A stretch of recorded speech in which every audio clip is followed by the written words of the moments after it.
जी hello दोस्तों, मैं हूं कमर सीमा और दोस्तों जिस तरह कि आप देख रहे हैं मेरे साथ मौजूद हैं साजिद तार साहब। तार साहब, सबसे पहले तो आपके वक्त का बहुत शुक्रिया sir. My pleasure. Thank you, Chima sahab. Thank you so much.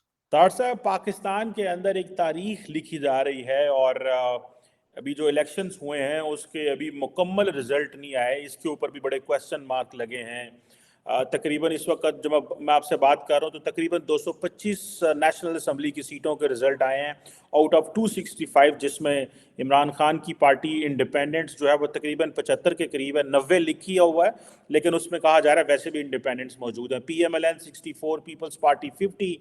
तार साहब, ये जो 5 साल हैं आप कैसे देखते हैं? हम मजीद क्राइसिस में हैं। एक तबका कह रहा है हम क्राइसिस में हैं, शायद हम दोबारा बेवकूफ़ बन गए हैं क्योंकि एक पॉपुलर लीडर के जो बयानिया है उसके हम गुलाम बन गए हैं। How do you see this Pakistan की सियासत और पाकिस्तान की जो सिमत है, डायरेक्शन है, अगले 5 सालों में आपको तार साहब कैसे नजर आती है? जी मैं साहब, दो चीजें। मैं इसको ड्रामे की दूसरी किस्त, ये एक कॉमेडी ड्रामा नहीं है, ये एक ट्रेजेडी से भरपूर, फिक्शन से भरपूर ड्रामा है। उसकी दूसरी किस्त का टाइम हो चुका है मेरी नजर में। ये आप इस पॉइंट पे खड़े हैं।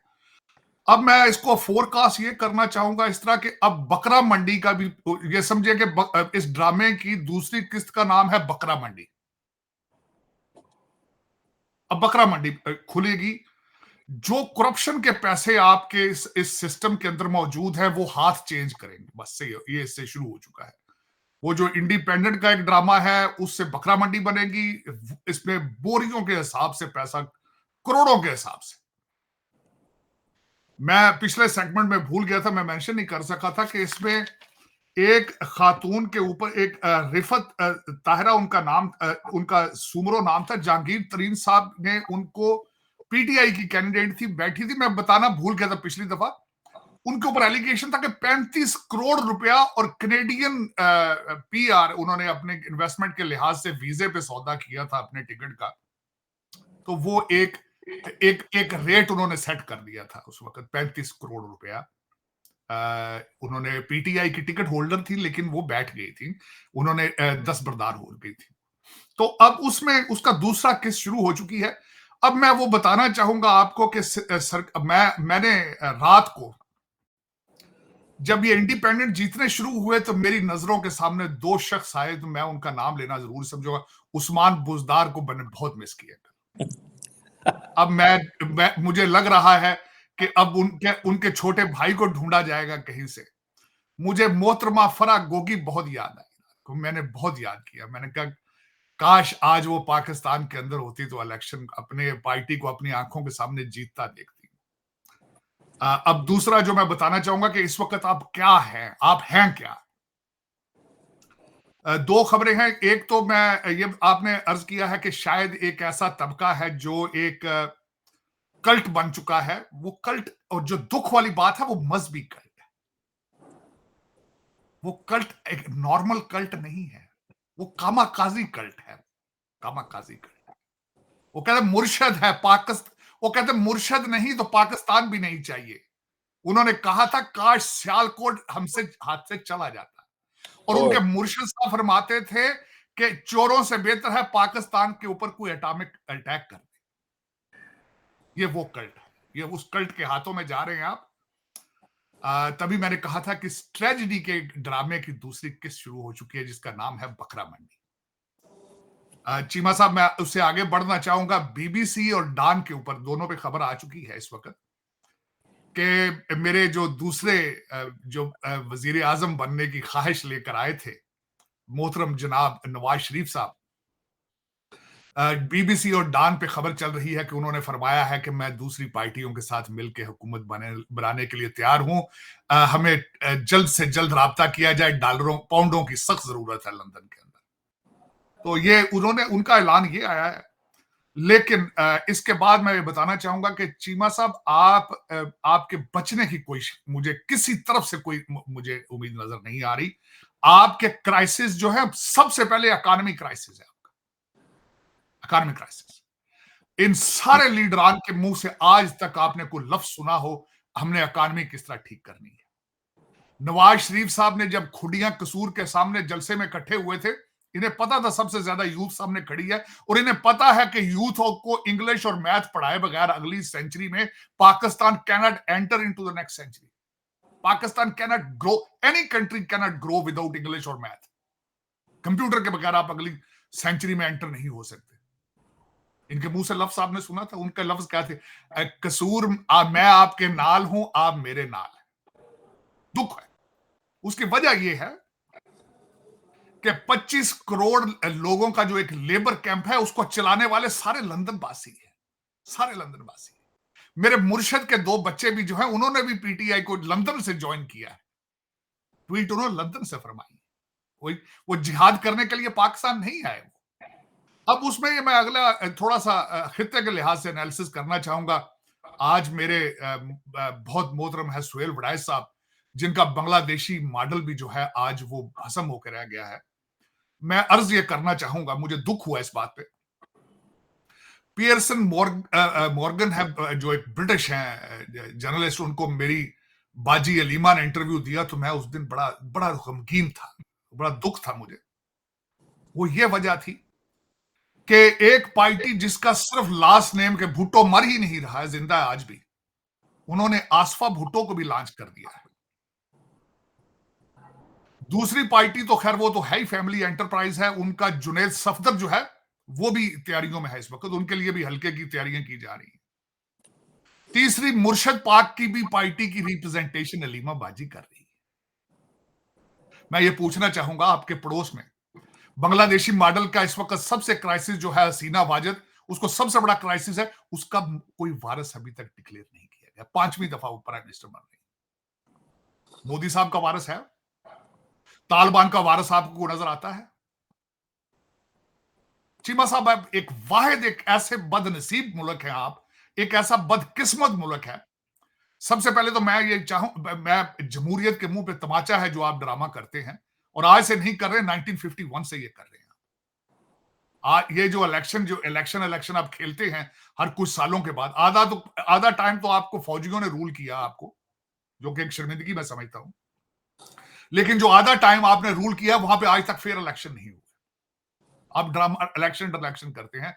मैं बल्कि समझता हूं कि आप इलेक्शन का ड्रामा भी करते हैं, प्रेसलर तरमीम और इस तरह की जो यहाँ पे अमेरिका से पैसे और दूसरी दुनिया से एड्स लेने के लिए जो आपने हाइबर सिस्टम क्रिएट किया है, ये एक सारी दुनिया को पता है। और सबसे बड़ी बात यह है कि आपके पाकिस्तान के अंदर तो इस वक्त मीडिया ने बहुत अरसा पहले ही लगा दी थी खबरें, अगला वजीर आजम नवाज शरीफ। लेकिन मैं एक बात पे हैरान हूं कि इंटरनेशनल मीडिया ने आपके इलेक्शन की धज्जियां बड़े देर से उड़ा रहे थे। वॉशिंगटन डीसी में शैम इलेक्शन के नाम से आपके इलेक्शन को कहा जा रहा था, आपकी डेमोक्रेसी का मजाक उड़ाया जा रहा था मुसलसल। आप ड्रामा भी करते हैं, ढंग से नहीं करते, ये अफसोस के साथ ये कहूंगा। लेकिन ये देखें, बदकिस्मती है इस मुल्क की जो ये एक्सरसाइज की आपने। इसके बाद आप एक क्राइसिस से निकल के you are going into the another crisis. ये अब आपका दूसरा क्राइसिस है, दूसरी किस्त है। लूटमार का बाजार शुरू होगा, करप्शन की नई दास्तानें बनेंगी। हाँ, ये बात जरूर है कि क्योंकि मैंने आपको बताया है कि इस जो आप कल आपने एक्सरसाइज की है, इससे एक नई चीज होगी। इकोनॉमी का नाम होता है सर्कुलेशन ऑफ वेल्थ। वो जो करप्शन का पैसा है वो कुछ हाथ बदलेंगे, कई नए करोड़पति बनेंगे, कई उनमें वकील भाई होंगे जिनको नए टिकट मिले थे इंडिपेंडेंट, कई तो वो अमीर हो जाएंगे, कई क्योंकि जिसको टिकट देते थे उठा लिया जाता था, कई लोग दलेर थे, यूसी लेवल के लोग थे, उनको टिकट भी मिले। तो वो जो करप्शन का पैसा है वो हाथ चेंज करेगा, नए करोड़पति बनेंगे, दुबई में प्रॉपर्टी की एक्टिविटी बढ़ेगी, लंदन के वीजों की डिमांड बढ़ेगी, अमेरिका कनाडा लोग भागेंगे, ये एक एक्सरसाइज दोबारा शुरू होगी। तो ठीक है, कुछ और लोग भागेंगे, वहां से पैसा भी हाथ चेंज होगा, यही एक एक्सरसाइज होगी। इससे मजीद आगे नहीं जा सकेंगे। आईएमएफ के बगैर आप दम नहीं निकाल सकेंगे। गुर्बत में मजीद नीचे गरीब से गरीब होगा, अमीर से अमीर तरीन होगा। रिलीफ नाम की चीज मुझे नजर नहीं आ रही है आपके लिए बिल्कुल भी। तार साहब, बिल्कुल ये जो बातें आप कर रहे हैं, आपने सही कहा कि नए करोड़पति बनेंगे, नए लोग आएंगे, बड़ा कुछ होगा। तार साहब, इस वक्त जो बात की जा रही है वो नवाज शरीफ साहब की स्पीच के ऊपर है कि वो स्पीच क्यों कर रहे हैं। पहली बात तो ये है कि उनके पास सिर्फ 64 सीट्स हैं राइट नाउ, पीटीआई के पास ज़्यादा सीट्स हैं। लेकिन ये प्री मेच्योर स्पीच कर दी है उन्होंने। बिलावल ने कहा है कि जब तक पूरी पिक्चर क्लियर ना हो नवाज शरीफ अपना बंदा हमारे पास ना भेजें। आपने ये मैं आपको टेक्निकल लेवल की जो डिस्कशन है हो रही है कि कहाँ कहाँ पे वो जो है वो बातें कर रहे हैं। आपको क्या लगता है इमरान खान, क्योंकि बहुत सारे लोग इस वक्त कंफ्यूजन में जानना चाहते हैं, इमरान खान जिनकी जो पार्टी है बज़ाहिर 90 सीट्स ली है उन्होंने, लेकिन कोई 15-20 इसमें से दूसरे इंडिपेंडेंट्स भी हैं, या टूट जाएंगे या भाग जाएंगे, या जिस तरह अभी आप बात कर रहे थे बकरा मंडी लगेगी तो लोग वहाँ शिफ्ट हो जाएंगे। क्या इमरान खान इतनी मेजोरिटी के साथ हुकूमत बना सकते हैं? क्योंकि वो तो कहते हैं ये सारे चोर डाकू, मैंने इनसे हुकूमत नहीं बनानी। तो फिर ये क्या जो पिछली हुकूमत का ट्रेलर जैसे आपने शुरू में कहा, आपको वही नजर आ रहा है कि ये सारे इकट्ठे हो जाएंगे और फिर 5 साल रूल करेंगे और इमरान खान चीखता रहेगा, वो जेलों में रहेगा? That is how you are seeing, या कि आपको लगता है कि पीपल्स पार्टी बिलावल भुट्टो और इमरान खान कहीं मिल सकते हैं? Do you think this scenario is working as well? देखिए चीमा साहब, मैं इसमें फोर का अभी तो खैर कुछ रिजल्ट अभी आने मौजूद हैं और कुछ इसमें सरप्राइजेस भी आए हैं जो मेरी नजर में मैं देख रहा था कहीं। और शायद इस तरह के कुछ और मजीद सरप्राइजेस आए, लेकिन इस वक्त मेरा मैं खुद सोच रहा हूं इसमें कि किसी को 2/3 मेजोरिटी नहीं मिलेगी, इसमें बिल्कुल कोई शक नहीं है। और इसमें सबसे ज्यादा जो फोकस होगा वो इंडिपेंडेंट लोगों पर होगा, वो किस तरह टूटते हैं, प्राइस कितनी कहां तक प्राइस जाती है, डिपेंड करता है। क्योंकि ये देखिए स्टॉक मार्केट है ना, जिस तरह अच्छा प्राइस देगा वो आगे आएगा। तो इसमें लॉटरी उनकी है, उसमें अब उनको कौन पैसे देता है, कितने देता है, क्या बनता है, थप्पड़ों से मांगते हैं या डॉलरों पाउंडों से मांगते हैं। 3 चीजें हैं, या थप्पड़ मारे जाते हैं या फिर डॉलर और पाउंड प्राइस लगेगी। ये दो ही आपके पास हथकंडे मौजूद हैं। अब देखें कि वो किस हथकंडे से वो आगे चलते हैं। लेकिन इमरान खान साहब को जेल से निकलना उनका अभी तक जो है वो मुझे मुश्किल लग रहा है। उसकी वजह यह है, सबसे खतरनाक केस अभी खान साहब का मौजूद है 9 मई वाला। और उस पे जो मेरी अपनी नाकस राय है कि उस पे कंप्रोमाइज जो है वो बड़ा मुश्किल है 9 मई के वाकयात के लिए। और दूसरी एक और बात भी हम मेंशन करना चाहूंगा चीमा साहब, कई लोग इस वक्त जीत चुके हैं, इलेक्शन सामने जीत चुके, लेकिन उनके ऊपर अभी तक केसेस के डिसीजन नहीं हुए। अभी उनके केसेस के डिसीजन आएंगे और वो डिस्क्वालीफाई होंगे। ये भी एक नई चीज है इसमें कि कई इंडिपेंडेंट टिकटों पे लोग जीते भी जरूर हैं, लेकिन उनके ऊपर शवाहिद भी मौजूद हैं, केसेस भी मौजूद हैं, और अभी उनके फैसले होंगे और डिस्क्वालीफाई होंगे। तो उसमें जो मेरा ख्याल है नवाज शरीफ साहब ने ऐसे नहीं कहा, कहीं से उनको इशारा था कि आप ये स्पीच फरमा दें। जिन्होंने उनको तख्ते पाकिस्तान के लिए इनवाइट किया है, उन्होंने सिग्नल दिया। ऐसे नवाज शरीफ साहब ने तकरीर नहीं करनी थी, क्योंकि आपको मैं ये बताना चाहूंगा नवाज शरीफ साहब इस वक्त उनके हारने की सबसे बड़ी वजह यही है कि उन्होंने कोई प्रेस कॉन्फ्रेंस नहीं की है, उन्होंने किसी को कोई इंटरव्यू नहीं दिया है। मरियम नवाज साहबा ने भी दी, उन्हें समझते थे कि वो we are already winner, we are, तो कहते हैं हम तो, उन्होंने तो एचकने सिलवा ली थी अपनी। मैडम ने तो प्राडा और गुची की चीजें खरीद ली थी, जूते उनके आ चुके थे प्राडा के, जो उन्होंने पहनने थे, वो सब कुछ हो चुका था ये। लेकिन अभी भी वो जो मेरे ख्याल में बगैर किसी इशारे के उन्होंने ये दावत नहीं देनी थी। उनको दावत कहीं से कहा गया है कि चलो मियां साहब कोई नहीं, इधर नाल बर्दाश्त कर लो, कोई अगे चलो और अगे चलिए थे। लेकिन ये कि चीमा साहब जो कुछ भी हो रहा है पाकिस्तान में, उसमें मुझे 25 करोड़ लोगों के लिए कोई रिलीफ नजर नहीं आ रही है। दुख के साथ ये मैं कहूंगा, क्योंकि इकॉनमी, टेररिज्म और करप्शन, ये तीनों चीजें आपको कैंसर की तरह, जिस तरह कैंसर कहते हैं ना जी, फेफड़ों में आ चुका है। कैंसर आपके बोन मैरो में जा चुका है, आपको ब्लड कैंसर हो गया है। ये तीनों चीजें एक ब्लड कैंसर की तरह आपको खा रही हैं। करप्शन, दहशतगर्दी और इकॉनमी के एक्सपोर्ट पे कोई तवज्जो ही नहीं, कोई तवज्जो नहीं। सिर्फ आप करप्शन पे चल रहे हैं इस वक्त। वो मेरा मारा मारी जो बाहर से डॉलर आते हैं, वो चंद तबका है, वो कुछ लंदन खा जाते हैं, कुछ दुबई चले जाते हैं, कुछ टूटे फूटे यहां आ जाते हैं, इसी पे आपका गुजारा है। लेकिन इस तरह मुल्क चले कभी नहीं है जिस तरह आप चला रहे हैं 76 साल से चीमा साहब। लेकिन मुझे खान साहब की जेल कम होती नजर नहीं आती इसमें। वैसे मैं कौम ने खैर एक बात मैं ये जरूर कहूंगा, जिस तरह भी ये चाहे मजहबी कल्ट है, लोगों ने खैर निकले हैं, उनका लोग एक सबसे बड़ी फ्रस्ट्रेशन का इजहार किया है, लोगों ने फ्रस्ट्रेशन दरअसल है, लोग दरअसल रिलीफ मैं चाहते हैं, मैं आपसे लेकिन सवाल इसी उनको पे, रिलीफ कौन देगा ये नहीं पता कौन देगा। ये दरअसल आपको बड़ी इंपॉर्टेंट चीज़ है।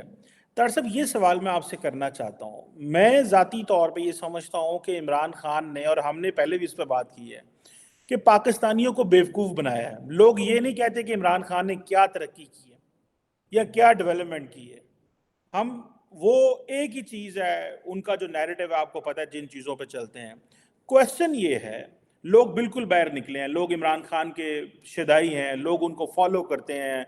एंटी स्टैब्लिशमेंट वोट है, सीधा सीधा एंटी अमेरिका वोट है, मजहब का वोट है, ये मतलब दो तीन बड़ी बड़ी। ताड़ साहब, हमारे लोग जो हैं, क्या ऐसे अगर एंटी स्टैब्लिशमेंट वोट देंगे, एंटी अमेरिका वोट देंगे, मजहबी वोट देंगे, हमारी डायरेक्शन क्या है फिर? जब ये हुकूमत, जब इमरान खान तो हमेशा एस्टैब्लिशमेंट के जो है वो बूट चाटते रहे, ये तो 26 साल इनकी सियासत ही एस्टैब्लिशमेंट की है, ये तो साल डेढ़ हुआ है तो जेलों में गुजर रहे हैं। हमारी सियासत क्या है? ये मुनाफिक लोग नहीं है तारड़ साहब।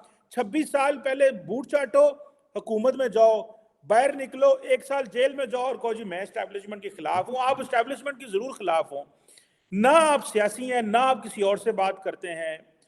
ये जो डायरेक्शन है, ये क्या डायरेक्शन है हमारी, कि सारा मुल्क अमेरिका के खिलाफ वोट दे रहा है, अमेरिका के वीजे भी लेना चाहता है, डॉलर भी लेना चाहता है। ये, मैं तो इसको, जो इमरान खान की जो सपोर्ट है, ये anti west, anti US, anti establishment and pro religion, तीन मोटी मोटी चीजें हैं। बाकी का सड़क पोलते को काम तो नकीता कोई नहीं। जरा इस पे बताएं, हमारी डायरेक्शन इन तीन चीजों पे है इस मुल्क की। चीमा साहब, तर हकीकत जब मैं कल परसों बैठा था तो मैंने, मेरी नजर से वो इनकी स्टेटमेंटें गुजरी हैं जो इन्होंने बाजवा साहब के हक में देते रहे, कहते रहे। इनका बयानिया था कि ये बाप है पाकिस्तान का, इससे बेहतर जर्नल आ ही नहीं सकता, ये जमहूरियत पसंद जर्नल है। ये इस बंदे की स्टेटमेंट थी। फिर इसी बंदे ने उसको मीर जाफर मीर सादिक कहा इस बंदे लेकिन देखें चीमा साहब, मैंने इसको, मैं खान साहब पे आफरीन है, मैकियावेली को जिंदा कर दिया खान साहब। पावर पॉलिटिक्स की एक्सट्रीम तक मेरा मकसद, मजहब तक बेचा है, हर चीज बेची, हर चीज, अपने बच्चे तक उन्होंने, देखे इसके लिए कितनी 5 बच्चों की मां के साथ निकाह कर लिया उन्होंने पावर पॉलिटिक्स। मैकियावेली ने शायद ये नहीं किया होगा, मैकियावेली ने भी 5 बच्चों की मां के साथ शादी नहीं की होगी वजीर आजम बनने के लिए। खान साहब ने तो ये भी कुर्बानी दी है। चले, लेकिन चीमा साहब, उसमें दुख वाली बात ये है ना, आप कहते हैं कि इन्होंने एस्टेब्लिशमेंट, मैं आपके सामने 3 पार्टियां सामने रख ले, तीनों की तीनों एस्टेब्लिशमेंट के बतन से पैदा हुई हैं, तीनों की तीनों, तीनों की तीनों। मैं जिस तरह मैंने बड़ी रिसर्च के बाद आपको कल अर्ज किया था कि अगर भुट्टो जिंदा है तो अयूब खान भी जिंदा है। इसका फाउंडर, आज आप जहां खड़े हैं, जिस चौक में आप खड़े हैं, और आपको कोई पता नहीं कि आपने किस सड़क पर जाना है, आपने राइट लेना है, लेफ्ट लेना है, इस चौक में लेकर आने वाला आपको बंदा अयूब खान था। वो बंदा अयूब खान था, उसने बुनियादें रखी थी, इस आज की तबाही की बुनियादें अयूब खान ने बड़ी गहरी रखी थी, बहुत गहरी। और चीमा साहब, उसके बाद ये जो मैं सबसे बड़ी जो बात बताना चाहूंगा आपको, आप ये जो कल आपने जो एक्सरसाइज की है कल इलेक्शन की, अब तो जमहूरियत दुनिया में नहीं कहीं है, अब तो पूरी दुनिया में authoritarianism is on the rise. इस वक्त वो जमहूरी इक़्तिदार और फेयर इलेक्शन, तो अमेरिका जहां मैं बैठ के ये बात कर रहा हूं, 250 साल की जहां जमहूरियत की हिस्ट्री, अब तो वहां पे जमहूरियत काम नहीं कर रही है। तो आप इस एक्सरसाइज पे अपनी एनर्जी और अपने मुस्तकबिल के फैसले किस तरह कर पाएंगे? पॉसिबल नहीं। आपको देखें, मैं फिर वो कहूंगा अनवर मकसूद साहब की बात, उन्होंने कूजे में दरिया बंद किया था, उन्होंने कहा था कि हमें अच्छा फौजी और अच्छा मौलवी चाहिए तरक्की के लिए। आप कैलकुलेट करके देख लें, कैलकुलेट कर। और मैं बहसीत student of political science, Cheema साहब, बहुत अरसा पहले पढ़ा था, डेवलपिंग कंट्रीज जहां पे लोगों की तालीम ना हो, जहां पे लोग बरादरीइज्म बेस पे वोट डालते हो, जहां उनको मुसलसल तालीम से दूर रखा जाए, वहां कौन सा सिस्टम काम करता है? सिंसियर डिक्टेटरशिप के बगैर आप डेवलपिंग कंट्री आगे नहीं जा सकते, वो मुल्क तरक्की नहीं कर पाते। आपको मैंने अर्ज किया था, आपके पड़ोस के अंदर वजीर आजम ली जो है सिंगापुर के, उन्होंने पॉसिबल किया है। आपके हर सीएसएस, हर सेक्रेटरी के मुंह पर आप पूछ लें उससे, सिंगापुर के प्राइम मिनिस्टर ली के बारे में पता होगा, उस हर एक को पता। लेकिन आप उस मॉडल को कॉपी क्यों नहीं करना चाहते? वजह, आप तरक्की की तरफ क्यों नहीं जा रहे इस वक्त? आपका बल्कि इस वक्त कोई भी प्रॉब्लम नहीं है सिवाय 5,000 ताकतवर लोगों के, चाहे वो यूनिफॉर्म में है, चाहे वो जज हैं, चाहे वो ब्यूरोक्रेट हैं, चाहे वो इलेक्टेबल हैं जो कि पार्टियां बदल बदल के आ रहे हैं। 5,000 से ज्यादा लोग नहीं है, मैं गारंटी कर देता हूं। इस वक्त पाकिस्तान की तबाही का मूजब वो लोग बन रहे हैं, और वो आज से नहीं है चीमा साहब, ये 1947 से ये सारा सिस्टम चल रहा है। मुझे कल किसी बंदे ने पूछा है, ताड़ साहब 1947 के बाद क्या हुआ? मैंने कहा यार मैं बता देता हूं। 1947 में एक तो पाकिस्तान आप कहते हैं कि मजहबी बेस पे बना था, पाकिस्तान मुआशी बेस पे बना था। इकोनॉमिक रीजंस थी पाकिस्तान की। जो लोग आपने अलीगढ़ से डिग्रियां देकर भेजे थे, यूपी से जो पढ़े लिखे लोग आए थे, जो उर्दू और इंग्लिश के 2 लफ्ज जानते थे, पहले 20 साल तो उन्होंने हमें जलील किया पाकिस्तान में। आप देख लें, आपके वजीर आजम वही बनते थे, ब्यूरोक्रेट, और सिर्फ उनके पास 2 चीजें होती थी, वो उर्दू लिख सकते थे और इंग्लिश लिख सकते थे, बस। कोई तीसरा उनके पास एबिलिटी नहीं थी। पहले उन्होंने हमें जलीलो ख्वार किया, पहले उन्होंने अपने प्रॉपर्टियां, खानदान, हर चीज बनाते रहे। उसके बाद फिर जो ही अयूब खान साहब आए सामने, तो उन्होंने तो फिर नक्शे तब्दील कर दिया, और उसके बाद हम उस सिस्टम से उतरे ही नहीं है चीमा साहब। अब हमारा इस वक्त रिलीफ, आज भी मैं आपको गारंटी कर देता हूं, अच्छा फौजी, अच्छा जज आप कर लें सुप्रीम कोर्ट का, और एक उसके साथ मौलवी हो, तीसरा अच्छा, जो पाकिस्तानी हो, जो पाकिस्तान के लिए कुछ करने की सलाहियत की ख्वाहिश रखता हो। इसके बगैर आप पॉसिबल नहीं। ये जो आप एक्सरसाइजें करते हैं, ये इसका कोई फर्क नहीं है, इसका कोई, नॉट एट ऑल। आज जाती तौर पे मुझसे पूछें, आज आप अगर मुझसे पूछें, आप 5 साल की बात करें चीमा साहब, ये गवर्नमेंट 5 साल नहीं चलेगी, उसकी मैं वो भी बता रहा हूं। लोग इस वक्त एनालिस्ट जो है वो कह रहे हैं 8 महीने से 1 साल, ये जो एक्सरसाइज होगी 8 महीने से 1 साल, 2025 में फिर इलेक्शन की जरूरत पड़ेगी, पता नहीं अब होगा या नहीं होगा।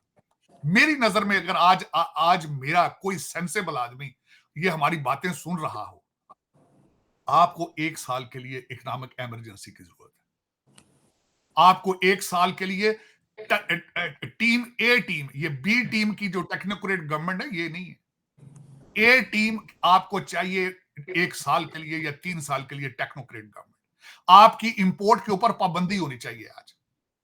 आज आपके की पोजीशनों पे जो लोग बैठे हैं, उनके नाम ईसीएल में होने चाहिए, उनके बच्चों की नेशनैलिटियां डिक्लेयर होनी चाहिए, उनके असासे डिक्लेयर होने चाहिए, आपके जजों के बच्चों की नेशनैलिटियां और उनकी नेशनैलिटियां डिक्लेयर होनी चाहिए आज, अगर कोई करना चाहता है। वरना देखें ना, ड्रामा तो फिर आज का ड्रामा देखें, ये ना आसम मुनीर साहब पहले जर्नल हैं, ना आखिरी जर्नल होंगे। काजी फयाज ईसा ना पहला चीफ जज होगा, ना आखिरी चीफ जज होगा। लेकिन इनमें से कोई एक ऐसा मर्द मोमन होगा, शायद होगा, जो मेरे जैसे लोग उम्मीद रखते हैं। देखें, कहते हैं मायूसी गुनाह है, लेकिन कोई ना कोई तो, वरना आपके ये जो ड्रामे आप कर रहे हैं, इन ड्रामों के साथ पाकिस्तान नहीं बचेगा। ये सोल्यूशन ही नहीं है पाकिस्तान का। ये मैं आज से नहीं कह रहा हूं, बड़े अरसे से कह रहा हूं। मैं इनके मैंडेट सुनता रहा हूं। मैं उस दिन लाइव रेडियो के सामने बैठा रहा हूं कि नवाज शरीफ साहब इकोनॉमिक प्लान देना चाहते हैं। मैं समझ रहा था शायद लंदन में ये बैठ के किताबें पढ़ते रहे हैं, शायद वहां से कोई इकोनॉमिक प्लान सीख कर आए होंगे।